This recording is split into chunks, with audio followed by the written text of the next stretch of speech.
अस्सलाम वालेकुम जी। अल्लाह के सुपुर्द करना सीखिए, उसकी रजा में राजी होना सीखिए, उसका हर मामले में शुक्र अदा कीजिए, शुक्र का कलमा पढ़ते रहिए और हमेशा उसकी रजा में खुश रहिए। अपने मामलात को, अपनी फिक्रों को, अपनी परेशानियों को, अपने हर फैसले को अल्लाह को सौंप दें। जब आप जाए नमाज पर बैठें तो अपने दिल को हल्का करके उठें, अपने सारे मामलात परवरदिगार को सौंप कर उठें, क्योंकि वही जानता है कि कब कहाँ क्या उसने आपके हक में बेहतर करना है और कैसे करना है।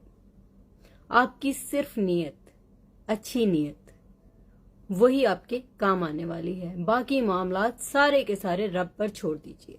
वो जो कुछ करेगा वो हमेशा आपके हक में बेहतर ही होगा, क्योंकि वो जानता है, सब कुछ जानता है। उसकी हिकमत मसलियत से हम वाकिफ तो नहीं हैं, लेकिन हम ये अच्छी तरह जानते हैं, हमारा दिल समझता है कि वो जो करता है वही करता है जो इंसान के हक में बेहतर होता है।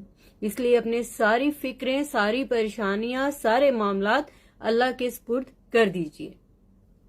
रही बात बुरे वक्त की, तो बुरा वक्त सभी पे आता है।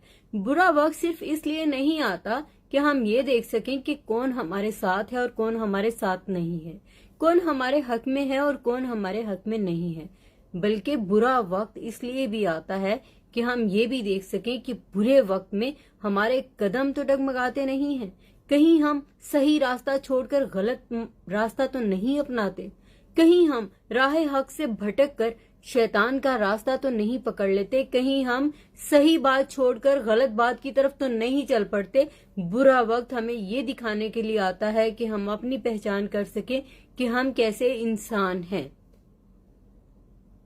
इसलिए अल्लाह की रजा में राजी होना सीखिए। अगर आप पे कोई बुरा वक्त आया है तो उस बुरे वक्त में से आपकी अच्छी नीयत आपको निकालेगी, आपके अच्छे मामलात आपको निकालेंगे। और अच्छी नीयत, बाज़-औक़ात इंसान की नीयत इंसान इस अंदाज से परखता है कि नीयत तो हमारी अच्छी थी, मामला ठीक नहीं हुआ।